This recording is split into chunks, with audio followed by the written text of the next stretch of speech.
Boa tarde, muito boa tarde. Mais uma vez aqui, na hora 13, agora, hoje, no Momento Cultural, vamos fazer com o Guilherme Vieira, designer, que vai falar um pouco dessa vida do designer, né?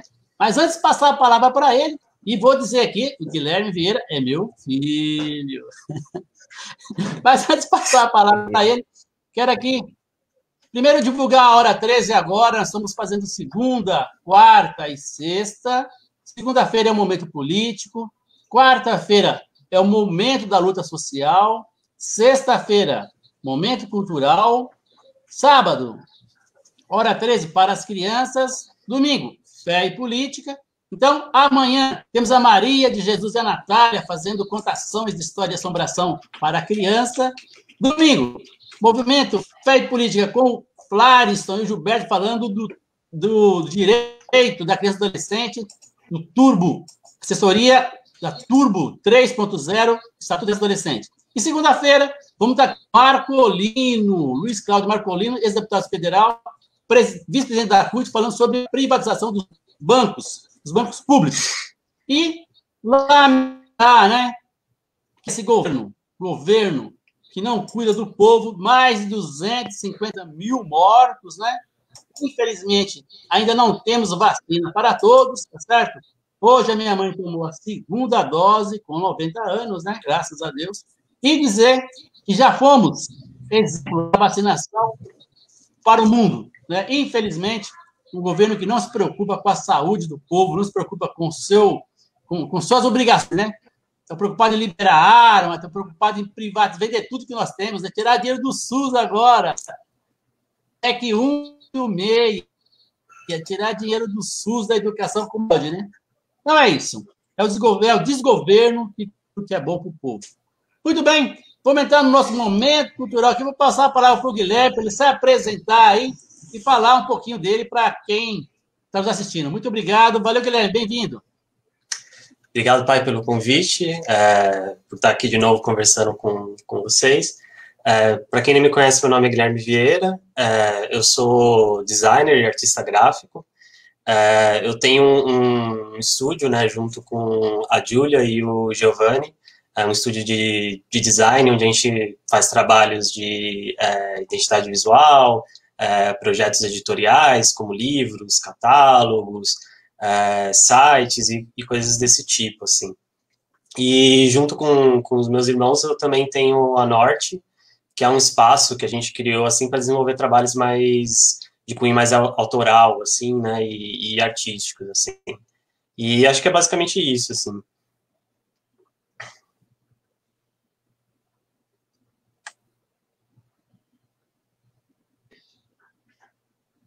Bem, quem está nos assistindo, estou fazendo aqui uma... Oh, meu Deus, esqueci a palavra aqui. Ixi! Estou fazendo compartilhamento com o Facebook. Então, quem estiver no Facebook pode fazer comentários, né, que nós vamos aqui publicar. Vou fazer perguntas para o Guilherme também, para interagir com a nossa entrevista. Mas quero agradecer quem estiver assistindo, depois fazer os comentários. Guilherme, explica para a gente um pouco essa questão do design, né? O que é ser designer? Certo. Acho que eu posso explicar um pouco também ali, né, do que é ser designer e do que é ter um estúdio de design, assim, né, que acho que são as experiências, enfim, né, que eu tenho há um bom tempo, assim, né.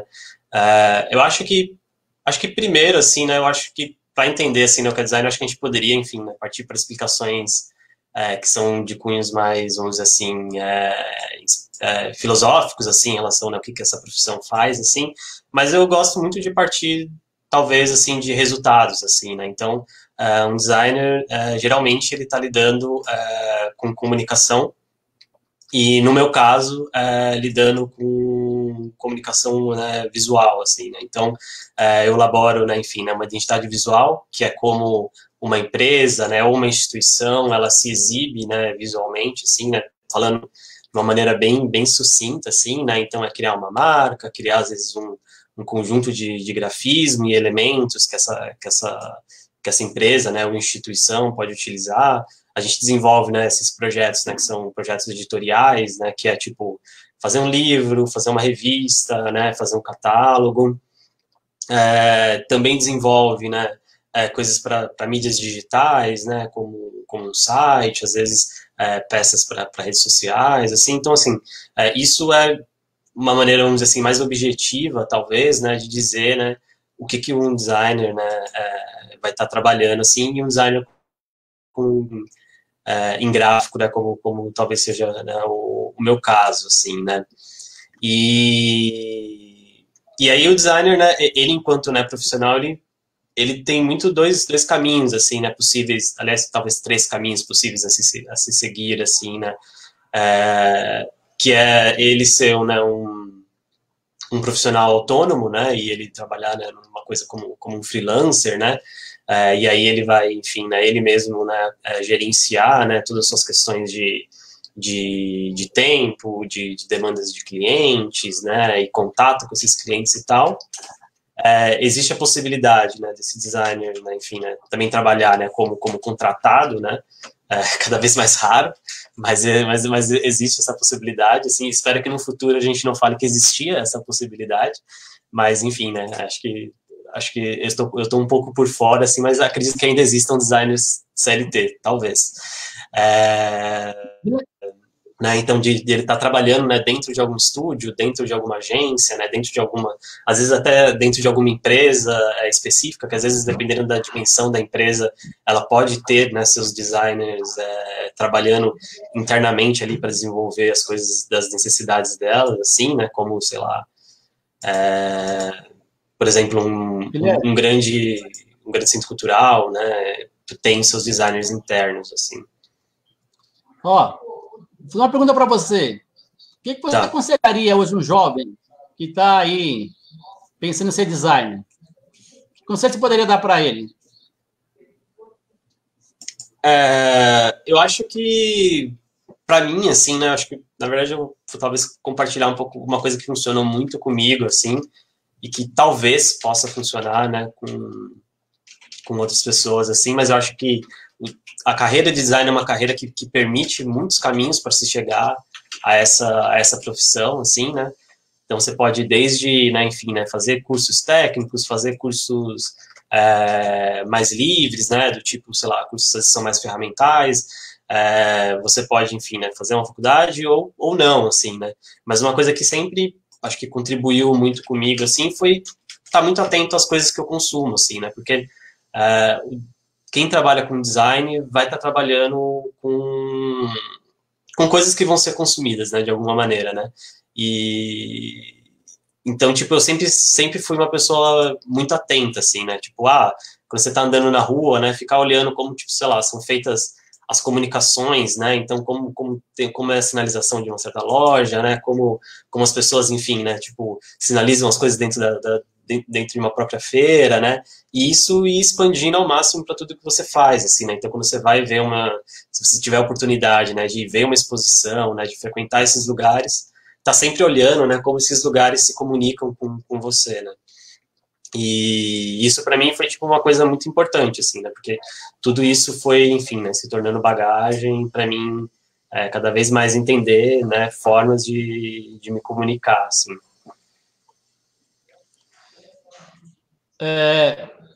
Vamos falar um pouco. Como você fez a opção de ser designer?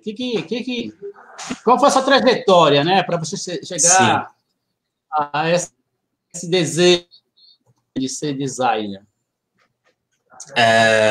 Eu acho que, assim, eu talvez tenha acho que é uma história meio, quando você começa a conhecer outros designers, assim, talvez seja a história mais, vamos dizer assim, né, mais clichê, assim, que eu gostava de desenhar, né, então, eu acho que, né, quando a gente era pequeno, assim, né, a gente sempre foi muito estimulado, né, enfim, né, por vocês, assim, né, a gente a fazer as coisas, né, e eu acho que na minha cabeça sempre teve muito essa coisa, né, do desenho e do criar, né, e do criar coisas diversas, né, então, tipo, sei lá, né, eu lembro que, tipo, sei lá, né, brincava muito com Lego, né, e aí você, enfim, né, você monta muito suas coisas, né, e depois teve o meu forte interesse por computador, né, e eu acho que, enfim, né, quando eu conectei nessa possibilidade, né, do meu interesse por desenho, do meu interesse por criar coisas, né, e esse meu interesse pela tecnologia em si, a profissão de designer começou a parecer uma coisa muito possível, assim. E eu não sei se, enfim, né, você tem ouvidos fora de São Paulo aqui, mas aqui em São Paulo a gente tem, né, as escolas técnicas, né, e o meu irmão mais velho, né, o Henrique, ele cursou, né, um curso técnico de comunicação visual, e pelo que ele me narrava, né, da experiência dele, né, com o que era aquilo também pareceu fazer sentido, né, para mim e para as coisas que eu mexia já, né, que eu já fazia, né, porque eu sempre fui essa pessoa, talvez, né, muito curiosa em relação a como as coisas são feitas, né, às vezes eu acabo até mais gastando, né, tempo pensando como as coisas podem ser feitas, né, e gosto de discutir como as coisas podem ser feitas, né, então, tipo, acho que antes, né, enfim, né, de eu pensar em ser designer, eu acho que eu já caminhava, assim, né, para muitos aspectos que são, vamos dizer assim, técnicos da profissão, eu já estava ali, enfim, né, meio que interessado. Aí, enfim, né, foi toda essa conjunção de interesses, assim, que me fez, né, depois de eu ter feito, né, um curso de aprendizagem industrial em elétrica, e tentar, né, porque eu acabei percebendo que no meio do curso de elétrica, talvez aquilo não fosse o que eu queria fazer, e aí com essa experiência do meu irmão também fui experimentar essa possibilidade de fazer esse curso técnico em design gráfico, né, na ETEC José Rocha Mendes, lá na Vila Prudente, e a partir dali, assim, tipo, me pareceu ser uma possibilidade interessante, assim, né? E aí, daquele momento em diante, assim, eu basicamente só fui cada vez mais me especializando nisso, assim, né? Então, logo depois que eu terminei o curso técnico de design gráfico, eu fiz um curso técnico em artes gráficas, né? Porque, como eu comentei no começo da conversa, eu tenho muito enfoque, apesar de eu gostar de bastante coisas digitais, eu tenho muito enfoque no meu trabalho no design gráfico. Né? Então, fazer um curso de artes gráficas, né, que a gente aprende os processos de impressão, né? Então, como aquele livro que você pega, como aquela embalagem que está no supermercado, ela chega até ali, né? Então, a gente tem uma noção completa, né, de como é feito esse projeto, até ele se tornar, né, um objeto que vai estar, enfim, né, disponível no mercado. Né? E aí, fazendo esse curso, aí depois eu segui para uma graduação, né, de design gráfico com ênfase em tipografia, na Embi Morumbi, que foi uma maneira que eu encontrei, Guilherme, talvez... Só para contextualizar essa questão da universidade, foi importante para você? A universidade ampliou para você o conhecimento? Foi importante para você ter a faculdade? Eu acho que a questão... Eu tinha meio que já decidido, assim, né, em não fazer faculdade.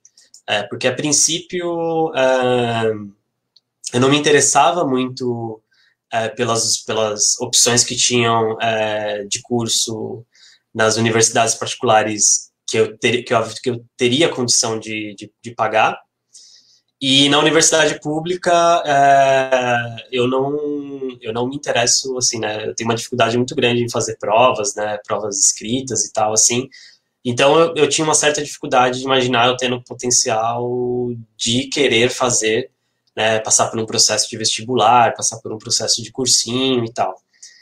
Então, eu meio que, na minha experiência, né, por eu ter conseguido já, né, algumas coisas sem ter passado pela faculdade, e eu acreditar que não é necessariamente uma obrigação ao designer passar pela faculdade, eu estava meio que pensando em seguir sem.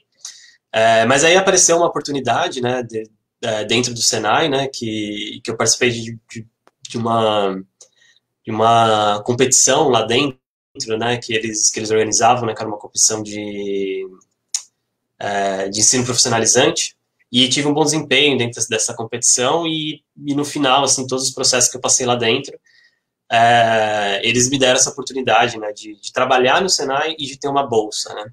E aí essa bolsa era uma bolsa bem, assim, né, vamos dizer assim, até não que eu tinha bastante possibilidades ali, que eu poderia escolher qualquer universidade dentro de São Paulo, assim, né? Então isso já abriu várias possibilidades que eram um pouco mais interessantes, assim, né? E aí eu fiz a graduação, né?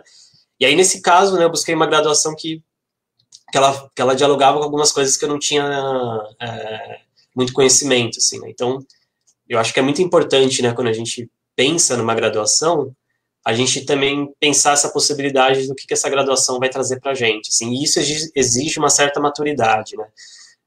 Porque a gente também eu acho que aqui no Brasil a gente tem um estímulo muito grande das pessoas saírem do ensino médio e já entrarem para uma graduação, e a entrada numa graduação é a forma como elas, enfim, né, se encontram no meio profissional, assim. E eu acho que essa não deveria ser a única maneira, né? Então, tipo, eu tive essa oportunidade, além de não entrar, né, logo na graduação, de poder entrar na graduação com conhecimento maior das informações que eu queria que ela me passasse, né? Então, sendo assim, eu tive uma experiência que foi bem interessante, assim. Eu acho que a graduação, no geral, né, por diversas limitações, assim, né, e conflitos de interesse, né, porque eu, no meu caso, né, fiz uma formação, né, em faculdade privada, e aí você tem, né, vamos dizer assim, né, majoritariamente um certo alinhamento de pensamento, talvez mais querendo estar atrás do mercado, ou seja, né, correndo atrás das necessidades do mercado, enquanto eu acredito, né, pessoalmente, enquanto pessoa, que a faculdade deveria ser um lugar de pesquisa e que ela do mercado, né? Então, tipo, o mercado que deveria, enfim, estar impulsionando, né, as faculdades e universidades. Então, assim, tirando, né, enfim, todas essas problemáticas de universidades, assim, né, e desses conflitos de interesse, assim, foi uma experiência bem legal, assim, né, me deu, acho que, oportunidade de tocar com outras pessoas, né, que eu acho que isso é um grande potencial, assim, né, você trocar né, com amigos mesmo que você forma dentro dessa estrutura, né, trocar com alguns professores, né, eu acho que também, né, enfim, né, pelo menos dentro da minha instituição, não eram todos os professores que, tipo, tinham também uma conexão muito grande com aquilo, mas os que tinham eram, enfim, né, foram professores que marcaram muito, assim, a minha formação lá dentro, assim. E acho que é também uma oportunidade para você, enfim, né, pensar sobre aquilo que você está produzindo, assim, né, que você, enquanto, né, enfim, né, trabalhador, geralmente não tem, né, então, né, às vezes nem sempre o seu trabalho, o seu fazer vai te dar a possibilidade de você, enfim, né, às vezes questionar, elucubrar, além, né, da necessidade cliente, necessidade, enfim, né, trabalho.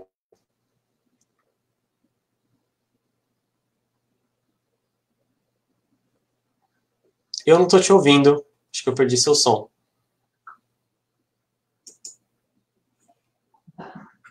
Ah, voltou. Falha técnica. Às vezes o botãozinho fica aqui desligado. Bom, você estava falando sobre a questão do e você falou assim,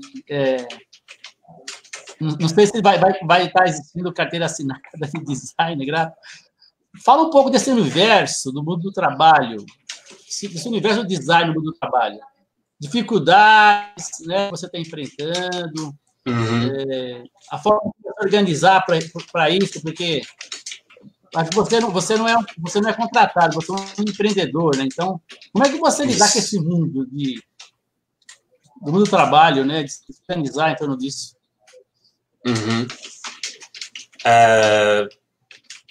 Eu acho que como todas as profissões, assim, né, a gente tem uma relação, né, acho que pré-isolamento, né, social, né, pré-pandemia e pós-pandemia, assim, né. E eu acho que essa minha profissão é uma das profissões que tinha uma certa facilidade, né, de se adaptar a esse mundo, a essa condição de isolamento social, né, por uma predisposição ao trabalho remoto, né. Então, né, é muito simples, assim, né, você pegar um designer e lidar, né, com o seu trabalho, né, de uma maneira remota, falando, né, enfim, né, de uma maneira bem pragmática, assim, né. Porque basicamente você vai precisar, né, enfim, né, de um computador e acesso à internet, né? Então, eu acredito que em alguns casos, né, é claro que a gente tem que fazer toda uma separação aqui, né, do que é você ter essa possibilidade e do que é você ser obrigado a enfrentar essa possibilidade, né? Porque né, eu acho que isso é muito diferente, né? Você poder trabalhar, né? Você ter uma estrutura para trabalhar remotamente, você ser obrigado a trabalhar remotamente, né? Sem uma estrutura fornecida. Então, assim, né? Eu acho que com isso, né? Eu acho que muitos designers seguiram, né, num trabalho remoto, assim, porque a gente, enfim, né, basicamente tem uma estrutura que é simples de se manter, assim.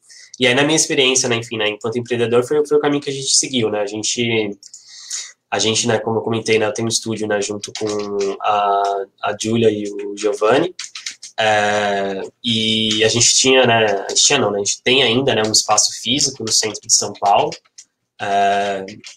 que é o nosso estúdio propriamente dito, que hoje né, quem anda frequentando lá de vez em quando é o Giovanni. Então a gente estava acostumado, né, com essa rotina, né, de trabalhar, né, enfim, né, localmente, de vez em quando remotamente, né, e aí a partir da pandemia a gente fez essa migração, né, para praticamente 100% remoto, assim, né. E aí, enfim, né, quem tivesse possibilidade ou disponibilidade e interesse, né, de fazer algum deslocamento, assim, sem grandes complicações, assim, faria até lá o estúdio, né. Então tem, né, enfim, né, essa situação, né, e aí eu acho que eu me perdi um pouco na sua pergunta. Eu acho que eu comecei a falar dessa parte da pandemia e eu esqueci o comecinho da sua pergunta. Na verdade, é o mundo do trabalho que eu quero saber, né? Primeiro que a tecnologia veio para ficar e tem avançado muito, né? Os aplicativos, eu nem sei como falar sobre isso, mas assim, você fez um comentário sobre se vai continuar a existir designer, não sei se você entendia muito bem. Sim. Queria esse contexto seu do mundo do trabalho, né? Primeiro, você colocou a história de como você chegou, tal, como você está se organizando, mas a demanda, né? O mundo do trabalho, o design gráfico é uma realidade ou é uma coisa também sazonal, né? É um momento só. Sim. Agora eu consegui fazer o link porque eu estava falando da pandemia, né? Então, porque assim, né? Eu acho que tudo isso também influenciou, né? Muito a maneira, né? Enfim, né? Como a gente lida com várias coisas, né? E eu acho que, né? Enfim, né? Primeiro, em relação a essa minha brincadeira que eu fiz, né? Até, né? Que eu desejo que seja apenas uma brincadeira sobre enfim, né? Sobre o fim do designer contratado, assim, é porque essa profissão, historicamente, ela já tem uma relação, né, com uma certa precarização no sentido de um falso empreendedor, né? Então, não é de agora, assim, né, que você encontra, enfim, né, designers que são contratados do que a gente chamava de PJ, né? Que basicamente, né, a empresa, ao invés de te contratar, né, como ela deveria te contratar, né, através de um contrato, né, via CLT, na carteira de trabalho, etc., ela te propõe algo muito mais interessante, que é você abrir a sua própria empresa e trabalhar lá dentro dessa empresa com a sua própria empresa, e aí, enfim, né, geralmente alegando que a pessoa vai ganhar mais e tal, assim, mas também, né, do lado dela se isentando de qualquer responsabilidade profissional, né. E isso até um tempo, eu confesso que eu não acompanhei todas as mudanças da reforma trabalhista, mas isso até um tempo era até alguma coisa proibida, né, então a gente teve grandes empresas, assim, né, que tiveram sérios problemas com isso, assim, né, por exemplo, pode citar aqui os da Abril, assim, que ela teve uma série de problemas com isso, porque ela era uma empresa que praticava isso com frequência, assim, né, de ter profissionais lá dentro que eram PJs e que, enfim, era uma relação que configurava vínculo empregatício e eles deveriam ser contratados, né. Hoje em dia, eu não sei como é que está funcionando muito bem isso, mas a possibilidade, né, enfim, né, então como isso já era uma coisa, acho que essa precarização, né, de dar essa falsa ideia, né, de que você é empreendedor e que você tem muito mais liberdade enquanto empreendedor, enquanto pessoa jurídica e não pessoa física. Então, isso já existia, né? E com, enfim, né, o agravamento, né, da pandemia, as pessoas, as empresas, né, enquanto empresas, para elas, eu imagino agora, né, que seja um absurdo contratar alguém CLT que vai trabalhar de casa, né? Então, né, eu imagino que isso tenha feito com que a existência, né, de ofertas de vagas, né, que não sejam para um trabalho remoto via uma configuração de PJ, ou seja, que essa pessoa tenha um MEI, que essa pessoa tenha alguma microempresa, alguma coisa desse tipo, né, e emita nota fiscal, eu acho bem difícil, né? Mas é isso, sim, eu estou falando de uma percepção pessoal minha e, assim, do que eu troco em relação a outras pessoas, né? Isso aqui que eu tô falando não é nenhuma pesquisa de dados, enfim, né? De novo, é uma percepção, né? Então, acredito que a nossa categoria, né? Talvez nem designers nem falem tanto assim, mas deveriam começar a se pensar enquanto uma categoria existente, né? Porque a gente também se desloca muito enquanto força de trabalho, né? Porque a gente não consegue enxergar dentro da relação de prestação de serviço a gente como uma força de trabalho, né? Mas muitas vezes é isso que a gente está sendo. Então, eu acredito que exista muito, sim, essa relação, né, mais precarizada dessas relações de trabalho, assim, né? Em que as pessoas ficam muito mais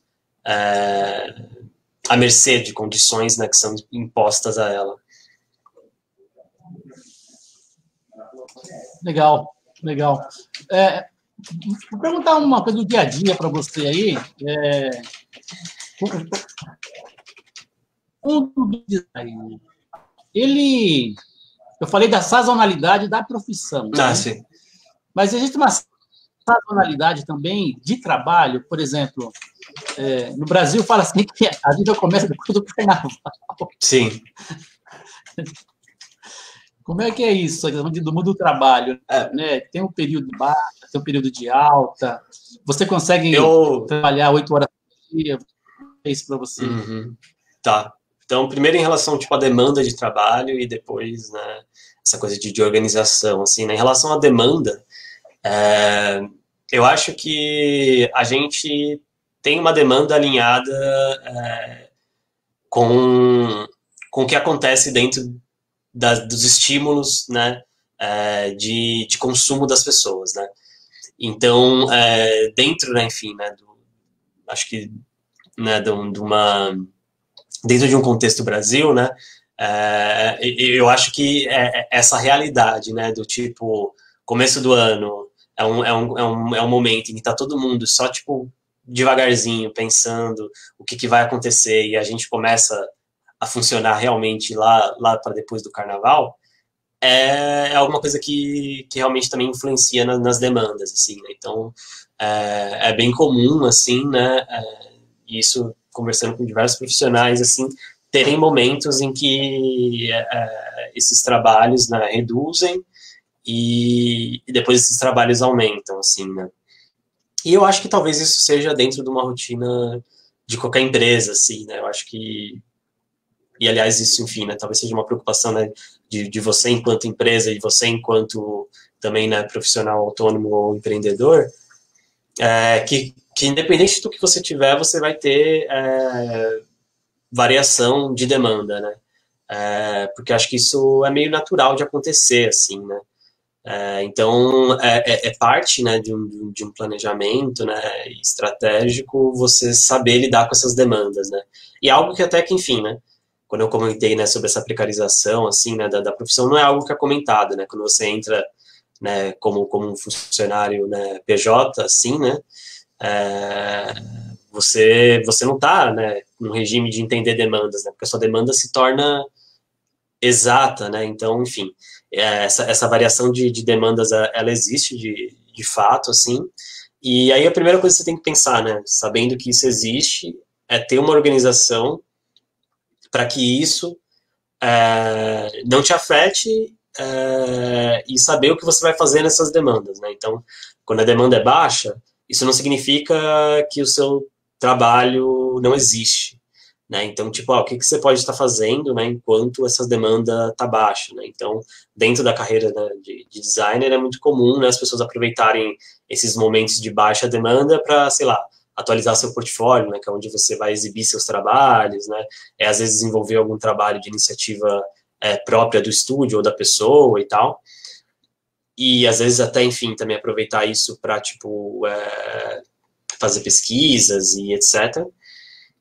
E planejar, né, também para que você consiga passar, né, financeiramente, né, esses momentos de baixa, né, então quando você tem um momento de alta, você tem que entender que aquele momento de alta e às vezes aquele dinheiro que ele está entrando, ele é um dinheiro que tem que ser guardado também, né, então é muito comum, né, quando você, enfim, né, entra nesse universo que você não pense na ideia de você ter um salário, de você ter um dinheiro que é da empresa e tal, e essas coisas serem separadas, mas é de fundamental importância, porque vai ser isso que vai garantir essa possibilidade de você lidar com a variação de demanda.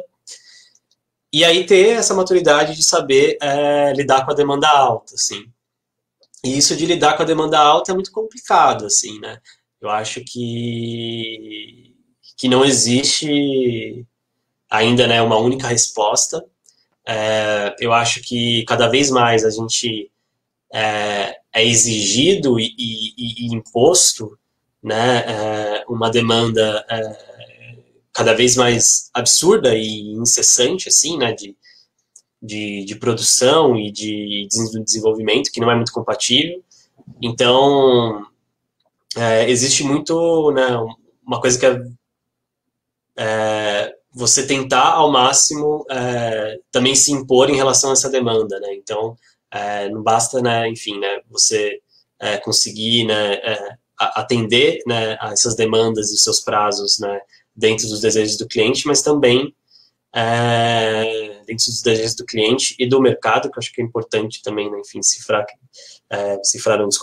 ressaltar isso, que às vezes nem o cliente sabe que, sei lá, né, é mais o mercado que está impondo para ele que aquela coisa tem que ser tão rápida quanto ele quer, e tentar, né, ao máximo, né, impor, né, também, né, a sua própria capacidade, né, de absorver essas demandas, né.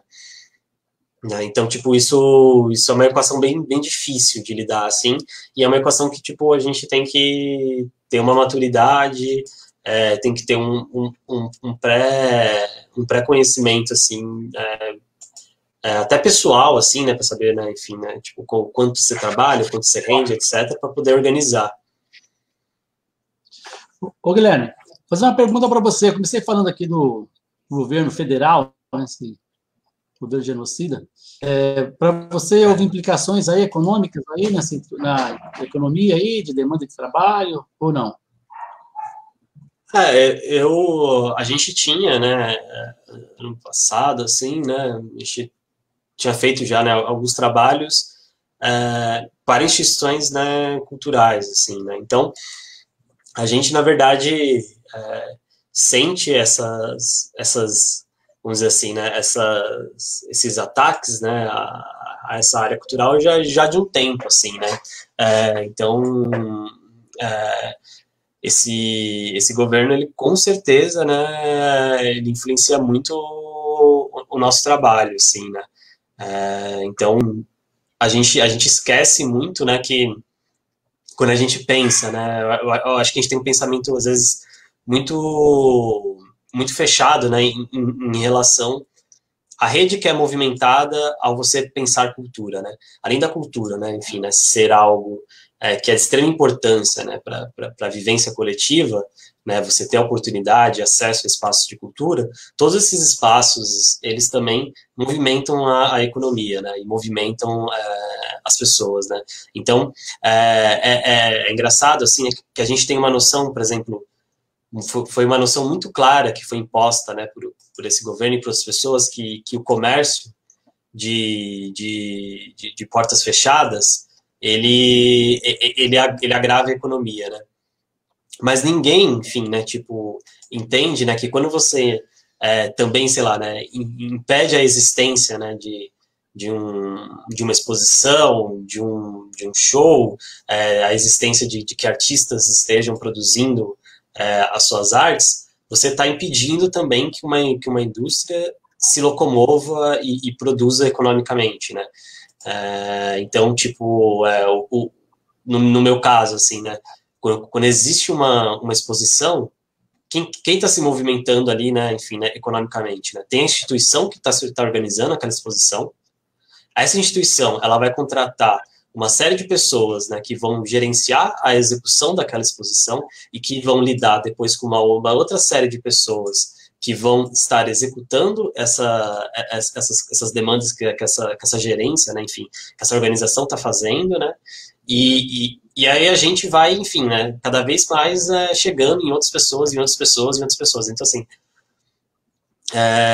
a gente subvaloriza demais, né, o quanto existe de movimento econômico, né, na área da cultura, assim, e isso, enfim, né, se refletiu muito diretamente no nosso trabalho, assim, né, então, desde as imposições, né, que aconteceram, né, como uma forma de seguridade da sociedade, né, que era o isolamento social, que fez com que museus e espaços culturais tivessem sido fechados, mas como também a ausência, né, do governo amparando, né, essas instituições e principalmente essas pessoas, né, porque eu acho que a princípio, né, a gente tem uma grande massa, né, de pessoas que lidam com a arte, né, e que eram muito dependentes desses editais, assim, né, para viver, assim, né, financeiramente, assim. Então,